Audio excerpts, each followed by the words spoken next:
ਹੀਰ ਵਾਰਿਸ ਸ਼ਾਹ ਕਿੱਸਾ ਰੂਹ ਤੇ ਕਲਬੂਤ ਦਾ। ਚੇਲਿਆਂ ਦਾ ਗੁਰੂ ਦਾ ਹੁਕਮ ਮੰਨਣਾ।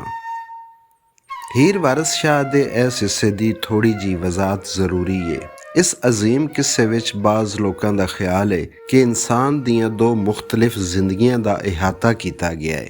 ਪਹਿਲੀ ਜ਼ਿੰਦਗੀ ਬੇੜੀ ਵਿੱਚ ਹੀਰ ਤੇ ਰਾਂਝੇ ਦੀ ਪਹਿਲੀ ਮੁਲਾਕਾਤ ਤੋਂ ਸ਼ੁਰੂ ਹੁੰਦੀ ਹੈ ਤੇ ਸੈਦੇ ਦੇ ਹੀਰ ਨੂੰ ਵਿਆਹ ਕੇ ਟੁਰ ਜਾਣ ਤੇ ਖਤਮ ਹੁੰਦੀ ਹੈ, ਯਾਨੀ ਮਲਕੁਲ ਮੌਤ ਦੇ ਰੂਹ ਨੂੰ ਲੈ ਜਾਣ ਤੇ ਮੁੱਕ ਜਾਂਦੀ ਹੈ। ਤੇ ਦੂਜੀ ਜ਼ਿੰਦਗੀ ਰਾਂਝੇ ਦੇ ਜੋਗੀ ਹੋਣ ਤੋਂ ਸ਼ੁਰੂ ਹੁੰਦੀ ਹੈ। ਪਹਿਲੀ ਜ਼ਿੰਦਗੀ ਖੁਸ਼ੀਆਂ ਤੇ ਚਾਵਾਂ ਵਾਲੀ ਜ਼ਿੰਦਗੀ ਹੈ, ਹੱਸਣ ਖੇਡਣ ਵਾਲੀ ਜ਼ਿੰਦਗੀ ਹੈ, ਪਰ ਦੂਜੀ ਜ਼ਿੰਦਗੀ ਮੁਸ਼ਕਲਾਂ ਤੇ ਮੁਸੀਬਤਾਂ ਵਾਲੀ ਜ਼ਿੰਦਗੀ ਹੈ। ਇਸ ਹਿੱਸੇ ਵਿੱਚ ਜਿੱਥੇ ਨਾਥ ਆਪਣੇ ਚੇਲਿਆਂ ਨੂੰ ਹੁਕਮ ਦਿੰਦਾ ਹੈ ਕਿ ਮੈਂ ਰਾਂਝੇ ਨੂੰ ਜੋਗੀ ਕਰਨ ਦਾ ਇਰਾਦਾ ਕਰ ਲਿਆ ਹੈ ਤੇ ਤੁਸੀਂ ਜਾਓ ਮਿੱਟੀ ਲੈ ਕੇ ਆਓ, ਉਸ ਮਿੱਟੀ ਦੀਆਂ ਮੁੰਦਰਾਂ ਬਣਾਓ ਤਾਂ ਜੇ ਮੈਂ ਇਸ ਨੂੰ ਜੋਗੀ ਕਰਕੇ ਤੇ ਇਹਦੇ ਕੰਨਾਂ ਵਿੱਚ ਮੁੰਦਰਾਂ ਪਾਵਾਂ। ਕਈ ਲੋਕਾਂ ਦਾ ਖਿਆਲ ਹੈ ਕਿ ਇਹਨਾਂ ਸ਼ੇਰਾਂ ਤੋਂ ਪੀਰ ਵਾਰਿਸ ਸ਼ਾਹ ਦੀ ਮੁਰਾਦ ਹੈ ਜਨਾਬੇ ਆਦਮ ਦੀ ਤਖਲੀਕ ਦਾ ਅਮਲ। ਕੁਝ ਇਸ ਨਾਲ ਇਤਫਾਕ ਨਹੀਂ ਕਰਦੇ। ਇਹ ਤੇ ਹਕੀਕੀ ਅਮਰ ਹੈ ਕਿ ਇਸ ਕਿਤਾਬ ਦੀ ਰਾਹੀਂ ਪੀਰ ਵਾਰਿਸ ਸ਼ਾਹ ਹੋਰਾਂ ਨੇ ਮਜਾਜ਼ੀ ਇਸ਼ਕ ਦੇ ਪਰਦੇ ਵਿੱਚ ਹਕੀਕੀ ਇਸ਼ਕ ਤੱਕ ਇਨਸਾਨ ਨੂੰ ਅਪਣਾਉਣ ਦੀ ਕੋਸ਼ਿਸ਼ ਕੀਤੀ ਹੈ। ਜਿਤਨਾ ਵੀ ਸੂਫੀ ਕਲਾਮ ਲਿਖਿਆ ਗਿਆ ਹੈ, ਤਮਾਮ ਸੂਫੀ ਕਲਾਮ ਦਾ ਇੱਕੋ ਹੀ ਮਕਸਦ ਹੋਇਆ ਹੈ ਕਿ ਇਨਸਾਨ ਨੂੰ ਉਸ ਦੇ ਆਪਣੇ ਆਪ ਦੀ ਪਹਿਚਾਣ ਕਰਾਈ ਜਾਵੇ। ਜਦੋਂ ਇਨਸਾਨ ਨੂੰ ਆਪਣੇ ਆਪ ਦੀ ਪਹਿਚਾਣ ਹੋ ਜਾਂਦੀ ਹੈ ਤੇ ਉਸ ਵੇਲੇ ਉਹ ਆਪਣੇ ਖਾਲਕ ਨੂੰ ਵੀ ਪਹਿਚਾਣ ਲੈਂਦਾ ਹੈ। ਚੇਲੇ ਗੁਰੂ ਦੇ ਹੁਕਮ ਥੀ ਘਿਨ ਆਏ, 7 ਸਵਰਗ ਦੀਆਂ ਮਿੱਟੀਆਂ ਗਿਲੀਆਂ ਨੇ, ਗਤ 360 ਜਲ ਤੀਰਥਾਂ ਦਾ, ਵਾਚ ਗੁਰਾਂ ਦੇ ਮੰਤਰਾਂ ਕੀਲੀਆਂ ਨੇ। ਚੇਲਿਆਂ ਗੁਰੂ ਦਾ ਹੁਕਮ ਮੰਨਿਆ ਤੇ ਉਹ 7 ਜਨਤਾਂ ਦੀ ਗਿੱਲੀ ਮਿੱਟੀ ਲੈ ਕੇ ਆਏ ਜਿਸ ਨਾਲ ਜੋਗੀ ਲਈ ਮੁੰਦਰਾਂ ਤਿਆਰ ਕੀਤੀਆਂ ਜਾਣੀਆਂ ਸਨ। ਅਹਿਲੇ ਇਸਲਾਮ ਦੇ ਨਜ਼ਦੀਕ ਤੇ 7 ਨਹੀਂ 8 ਜਨਤਾਂ ਨੇ, ਯਾਨੀ ਖੁਲਦ, ਦਾਰੁਸਲਾਮ, ਦਾਰੁਲ ਕਰਾਰ, ਜੰਨਤੁਲ ਅਦਨ, ਜੰਨਤੁਲ ਮਾਵਾ, ਜੰਨਤੁਲ ਨਈਮ, ਫਿਰਦੌਸ ਤੇ ਇਲੀਯੀਨ। ਕੁਝ ਲੋਕਾਂ ਦਾ ਖਿਆਲ ਹੈ ਕਿ 7 ਸਵਰਗ ਤੋਂ ਮੁਰਾਦ ਹਫਤ ਅਕਲੀਮ ਹੈ। ਕੁਝ ਨੇ 7 ਮੁਖਤਲਿਫ ਜਗ੍ਹਾ ਦੀ ਮਿੱਟੀ ਤਸੱਵਰ ਕੀਤਾ ਹੈ, ਯਾਨੀ ਕਾਬਾ, ਇਰਾਕ, ਹਿੰਦ, ਪੂਰਬ, ਪੱਛਮ, ਈਰਾਨ ਤੇ ਸਵੈਦਾ। ਪਰ ਕਰੀਨੇ ਕਿਆਸ ਗੱਲ ਇਹ ਹੈ ਕਿ ਇਹ 7 ਜਨਤਾਂ ਤੋਂ ਮੁਰਾਦ 7 ਜ਼ਮਾਨੇ ਨੇ, 7 ਦੁਨੀਆਵਾਂ ਨੇ, 7 ਜਹਾਨ ਨੇ। ਚੇਲੇ ਗੁਰੂ ਦਾ ਹੁਕਮ ਮੰਨ ਕੇ 7 ਜਨਤਾਂ ਦੀ ਮਿੱਟੀ ਲੈ ਕੇ ਆਏ ਤੇ ਉਸ ਵਿੱਚ 360 ਪਾਣੀ ਤੀਰਥਾਂ ਦਾ ਲੈ ਕੇ ਤੇ ਆਪਣੇ ਗੁਰੂ ਦਾ ਮੰਤਰ ਪੜ੍ਹ ਕੇ ਉਸ ਮਿੱਟੀ ਨੂੰ ਸਵਾਰਿਆ, ਉਸ ਨੂੰ ਕੀਲਿਆ, ਉਸ ਨੂੰ ਗੁੰਨਿਆ। ਤੀਰਥ ਦਾ ਮਤਲਬ ਹੈ ਪਾਰ ਉਤਰਨੇ ਦੀ ਜਗ੍ਹਾ, ਯਾਨੀ ਇੱਕ ਅਜਿਹਾ ਰੂਹਾਨੀ ਪੁਲ ਜਿੱਥੇ ਇਨਸਾਨ ਦੁਨਿਆਵੀ ਬੰਦਸ਼ਾਂ ਨੂੰ ਛੱਡ ਕੇ ਮੁਕਤੀ ਯਾਨੀ ਨਜਾਤ ਦੀ ਤਰਫ ਵੱਧਦਾ ਹੈ। ਹਿੰਦੂ ਮਤ ਵਿੱਚ ਤੀਰਥ ਦਾ ਮਤਲਬ ਮੁਕੱਦਸ ਮਕਾਮ ਜਾਂ ਇਬਾਦਤ ਦੀ ਜਗ੍ਹਾ ਲਿਆ ਜਾਂਦਾ ਹੈ ਜਿੱਥੇ ਲੋਕ ਰੂਹਾਨੀ ਸਫਾਈ, ਤੌਬਾ ਤੇ ਇਬਾਦਤ ਕਰਨ ਵਾਸਤੇ ਜਾਂਦੇ ਨੇ। ਹਿੰਦੂ ਮਤ ਵਿੱਚ ਕੁਝ ਐਸੀਆਂ ਨਦੀਆਂ ਦੇ ਕਿਨਾਰੇ ਨੇ ਜਿਨ੍ਹਾਂ ਨੂੰ ਤੀਰਥ ਦਾ ਦਰਜਾ ਹਾਸਲ ਹੈ, ਜਿਵੇਂ ਗੰਗਾ, ਜਮਨਾ, ਗੋਦਾਵਰੀ, ਤੇ ਕੁਝ ਪਹਾੜ ਜਿਵੇਂ ਹਿਮਾਲਿਆ ਤੇ ਕੈਲਾਸ਼। ਕੁਝ ਮੰਦਰ ਜਿਵੇਂ ਕਿ ਵਾਰਾਣਸੀ, ਬਦਰੀਨਾਥ, ਰਾਮੇਸ਼ਵਰਮ ਤੇ ਕੁਝ ਦੇਵਤਾਂ ਦੀਆਂ ਖਾਸ ਜਗ੍ਹਾ। ਹਿੰਦੂ ਮਤ ਵਿੱਚ ਇਨ੍ਹਾਂ ਤੀਰਥਾਂ ਦੀ ਬਹੁਤ ਤਾਦਾਦ ਜ਼ਿਆਦਾ ਹੈ ਕਿਉਂਕਿ ਹਰ ਰਿਆਸਤ ਜਾਂ ਖਿੱਤੇ ਵਿੱਚ ਕੋਈ ਨਾ ਕੋਈ ਤੀਰਥ ਜ਼ਰੂਰ ਹੁੰਦਾ ਹੈ। 9 ਨਾਥ 52 ਬੀਰ ਆਹੇ, 64 ਜੋਗਨੀ ਨਾਲ ਰਸੀਲੀਆਂ ਨੇ, 6 ਜੱਤੀ ਤੇ 10 ਅਵਤਾਰ ਆਏ, ਵਿੱਚ ਆਬ ਹਯਾਤ ਜਬੀਲੀਆਂ ਨੇ। 9 ਨਾਥ ਹਿੰਦੂ ਮਜ਼ਹਬ ਵਿੱਚ 9 ਮਹਾਨ ਯੋਗੀਆਂ ਜਾਂ ਸੰਤਾਂ ਦਾ ਇੱਕ ਗਰੋਹ ਹੈ ਜਿਹੜਾ ਨਾਥ ਪੰਥ ਨਾਲ ਤਾਲੁਕ ਰੱਖਦਾ ਹੈ। ਇਹ 9 ਨਾਥਾਂ ਦਾ ਗਰੋਹ ਗੁਰੂ ਗੋਰਖ ਨਾਥ ਦੇ ਸ਼ਾਗਿਰਦ ਜਾਂ ਉਹਨਾਂ ਨਾਲ ਮੁਤਾਸਰ ਸਮਝਿਆ ਜਾਂਦਾ ਹੈ। ਇਹਨਾਂ ਦਾ ਰੂਹਾਨੀ ਨਿਜ਼ਾਮ ਯੋਗ, ਤਪੱਸਿਆ ਯਾਨੀ ਰਿਆਜ਼ਤ ਤੇ ਤਾਂਤਰਿਕ ਸਾਧਨਾ ਤੇ ਮਬਨੀ ਹੈ। ਰਵਾਇਤੀ ਤੌਰ ਤੇ ਜਿਹੜੇ 9 ਨਾਥ ਮੰਨੇ ਜਾਂਦੇ ਨੇ ਉਹ ਇਹ ਨੇ: ਮੁਤਸੰਦਰ ਨਾਥ ਯਾਨੀ ਨਾਥ ਪੰਥ ਦੇ ਬਾਨੀ, ਗੁਰੂ ਗੋਰਖ ਨਾਥ ਦੇ ਗੁਰੂ। ਦੂਜੇ ਨੰਬਰ ਤੇ ਗੋਰਖਨਾਥ, ਸਭ ਤੋਂ ਮਸ਼ਹੂਰ ਨਾਥ ਜਾਂ ਸੰਤ। ਤੀਸਰੇ ਜਲੰਧਰ ਨਾਥ, ਚੌਥੇ ਕਨਪਾ ਨਾਥ, ਪੰਜਵੇਂ ਚਾਰਪਤੀ ਨਾਥ, 6ਵੇਂ ਨਾਗਾਰਜਨ ਨਾਥ, 7ਵੇਂ ਭਰਥਰੀ ਨਾਥ, 8ਵੇਂ ਰਿਵਤ ਨਾਥ ਤੇ 9ਵੇਂ ਗਾਨੀ ਨਾਥ। 52 ਬੀਰ ਨੂੰ 52 ਵੀਰ ਜਾਂ 52 ਵੀਰ ਵੀ ਆਖਿਆ ਜਾਂਦਾ ਹੈ।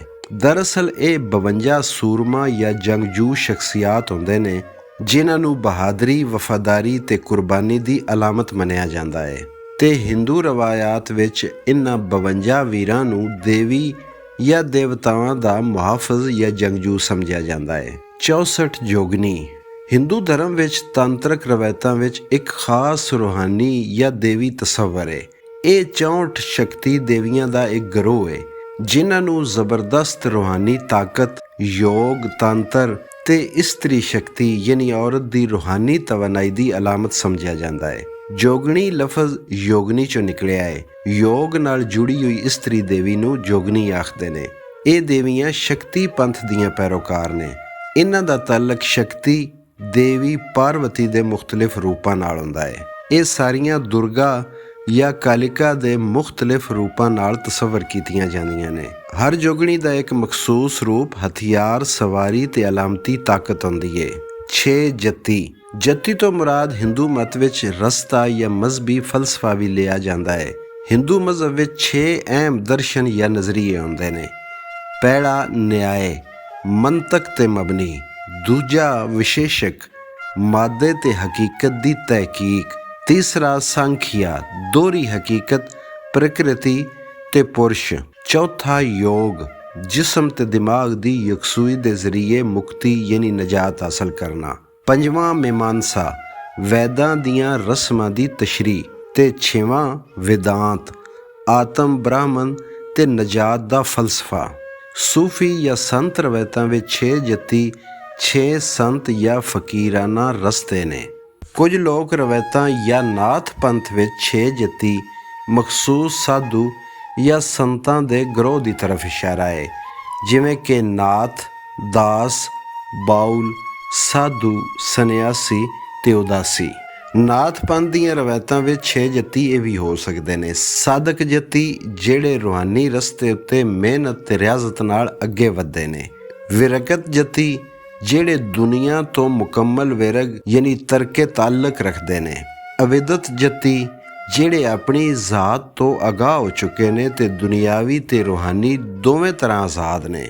10 ਅਵਤਾਰ ਹਿੰਦੂ ਮਜ਼ਹਬ ਵਿੱਚ ਵਿਸ਼ਨੂੰ ਭਗਵਾਨ ਦੇ 10 ਅਹਿਮ ਅਵਤਾਰ ਨੇ। ਇਹ ਅਵਤਾਰ ਮੁਖਤਲਿਫ ਜ਼ਮਾਨਿਆਂ ਵਿੱਚ ਦੁਨੀਆ ਦੀ ਹਿਫਾਜ਼ਤ, ਬੁਰਾਈ ਦੇ ਖਾਤਮੇ ਤੇ ਮਜ਼ਹਬ ਦੇ ਕਿਆਮ ਵਾਸਤੇ ਹੁੰਦੇ ਨੇ। ਪਹਿਲਾ ਅਵਤਾਰ ਮਤਸਿਆ ਅਵਤਾਰ, ਮਛਲੀ ਦਾ ਰੂਪ।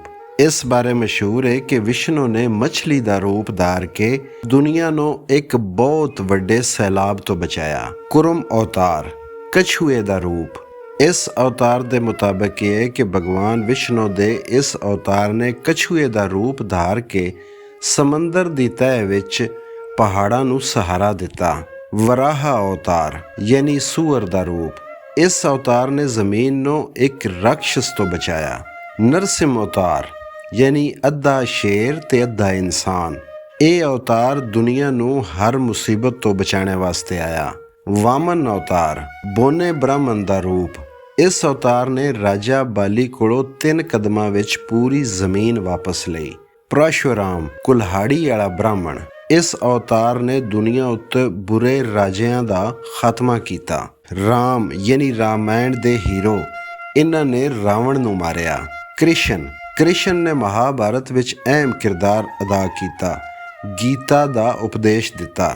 ਬੁੱਧ ਯਾਨੀ ਗੌਤਮ ਬੁੱਧ, ਜਿਨ੍ਹਾਂ ਨੇ ਅਦਮ ਤਸ਼ੱਦਦ ਤੇ ਸੱਚਾਈ ਦਾ ਰਾਹ ਵਿਖਾਇਆ। ਕਲਕੀ ਅਵਤਾਰ ਦੇ ਬਾਰੇ ਵਿੱਚ ਰਵਾਇਤ ਹੈ ਅਜੇ ਉਹਨਾਂ ਨੇ ਦੁਨੀਆ ਵਿੱਚ ਆਉਣਾ ਹੈ। ਉਹ ਆਉਣਗੇ ਤੇ ਦੁਨੀਆ ਤੋਂ ਹਰ ਬੁਰਾਈ ਦਾ ਖਾਤਮਾ ਕਰਨਗੇ। ਇਹਨਾਂ ਸ਼ੇਰਾਂ ਨੂੰ ਹੁਣ ਫਿਰ ਪੜ੍ਹਨੇ ਆ।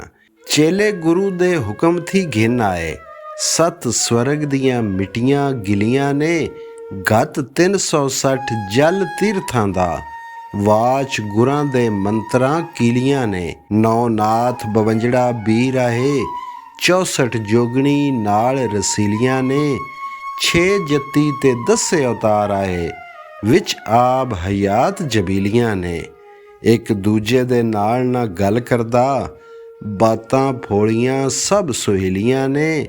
ਵਰਸ਼ਾ ਨਹੀਂ ਹਿੰਮਤ ਬੋਲਣੇ ਦੀ, ਜਦੋਂ ਝਾੜੀਆਂ ਨਾਥ ਕਲੀਲੀਆਂ ਨੇ।